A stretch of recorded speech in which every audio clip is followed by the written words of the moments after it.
এই যে এটা হচ্ছে সেই রিসোর্ট কিংবা আসলে সে হোম স্টে, এরকম জায়গায় আমরা আছি। আপনাদের দেখাই একটু রুমগুলো। জুয়েল, ঘুরে টুরে আইসো, আসছে আমি। এটা হচ্ছে আমাদের রুম। এই যে শুয়ে আছে, ফ্যান চলছে, এই যে এটার সাথে অ্যাটাচড বাথ। হ্যাঁ, হাই কমোড বাথ। এখানে 3 জন থাকা যাবে, বোধহয় 2 জন। ওই এখানে যা।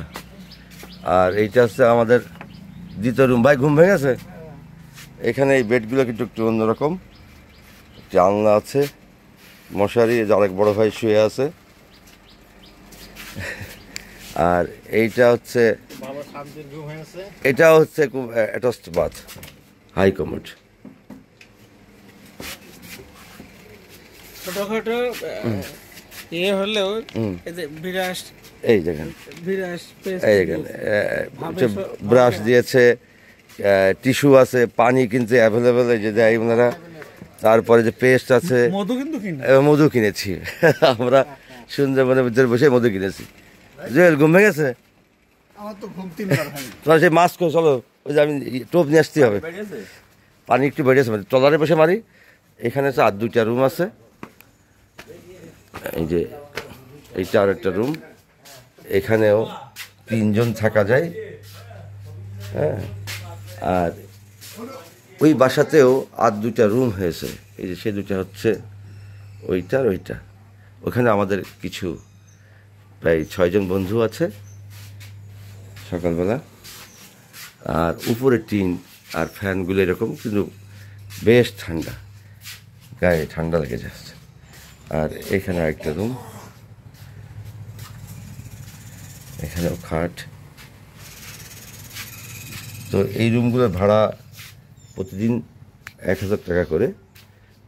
আর এখানে যে আন্ডার কনস্ট্রাকশন রুম, এই রুমটা খুব মার্ভেলাস হবে আসলে।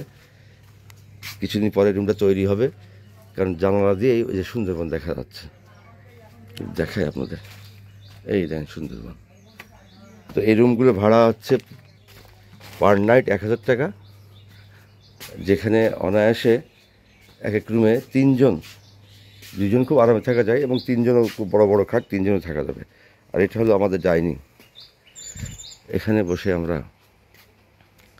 খাওয়া দাওয়া করি সবসময়।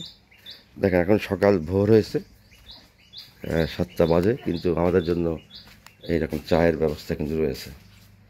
এই যে চায়ের কাপ, ফ্লাক্স। আর এইটা হচ্ছে আমাদের রুম।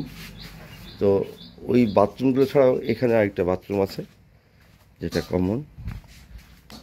এই যে এইটা হচ্ছে আর একটা বাথরুম। আর এই পাশে হচ্ছে ঘের। আর এইটা হচ্ছে, এখানে সারা বছরে ওনাদের যে এখানে বৃষ্টি হয়, সেই বৃষ্টির পানি রাখা হয়, এই সংরক্ষিত রাখা হয় এই বড় একটি এই চৌবাচ্চায়, এবং সারা বছর ওনারা এই পানিটা ব্যবহার করেন, হাত ধোয়ার ব্যবস্থা। তো চমৎকার একটি পরিবেশ। এটা হচ্ছে কালিঞ্চি গ্রাম। আপনারা সরাসরি ঢাকা অথবা যে কোনো জায়গা থেকে শ্যামনগর বাস আছে, এসি বাস আছে, কিংবা ডাইরেক্ট সরাসরি বাস আছে। বাসে করে নামার পরে ওখান থেকে আপনারা সরাসরি মোটরসাইকেলে কালিঞ্চি গ্রাম বললেই হয়তো ওখান থেকে 20 কিলো পথ, মাথা পিছু 150 টাকা করে নিবে ওনারা, আপনার সরাসরি এখানে নামিয়ে দিবে। আর দ্বিতীয়ভাবে আসতে পারেন, আমরা যেভাবে এসেছি, আমরা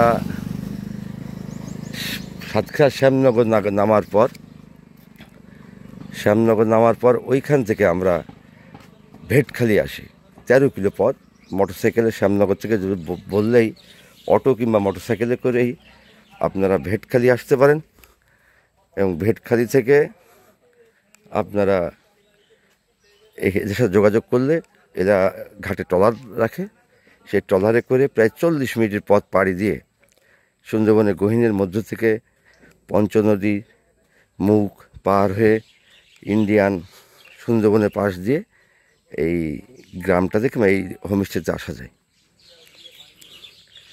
তো শুধু এখানে আমরাই নয়, এখানে একটা সময় এখনও বিদেশি পর্যটকরা যে আসতো, এখানে যদিও অনেক সুন্দর একটি রাস্তা ছিল এবং একটি গোল ঘর ছিল এখানে, কিন্তু ঝড়ের কারণে ভেঙে যাওয়ার কারণে সেটার পুনরায় তৈরি করা হয়নি। যাই হোক, যেখানে বসে আমরা সারা রাত আড্ডা দিয়েছি, মাছ মেরেছি এখানে, এই যে আমার সেই ট্রলারটা রয়ে গেছে। তো এখানে বিদেশি পর্যটকরা প্রচুর আসে প্রতি বছরই, এবং কোনো একভাবে এখানে আমি সন্ধান পাই 2021 সালে, তারপরে থেকেই ফেসবুকে দেওয়ার পরে, আপলোড দেওয়ার পরে কিন্তু প্রচুর মানুষ সাড়া পায়, এবং এখন কিন্তু অনেক অনেক ধরনের পর্যটকরা, দেশি বিদেশি পর্যটকরা এখানে আসে। এই যে জুয়েল মাছ মারবে, এই ট্রলারটা নিয়ে আমরা বেরোবো একটু পরে। এখানে একটা 9 একর একটি জঙ্গল আছে সুন্দরবনের, গলাখালি জঙ্গল, সেখানে একটু বাঘ দর্শনে যাবো, সেই জঙ্গলটা দেখতে যাব আমরা। আর এই তো এসেছে ট্রলার, দোতলা ট্রলার, আর এই হচ্ছে পরিবেশ। সব মিলে আসলে অপূর্ব একটি জায়গা। এত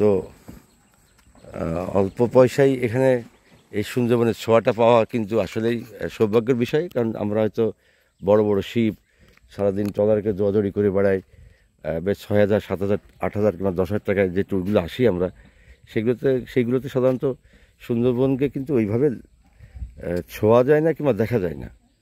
কিন্তু সুন্দরবনের পালস বুঝতে হলে আমাদের মতন এরকম একটি ট্যুর দেওয়া আবশ্যক। কারণ এখানে ভোরটা আসে একটু অন্যরকমভাবে, সন্ধ্যাটা গড়ায়ও বেশ সুন্দরভাবে, আর রাত তো আছে।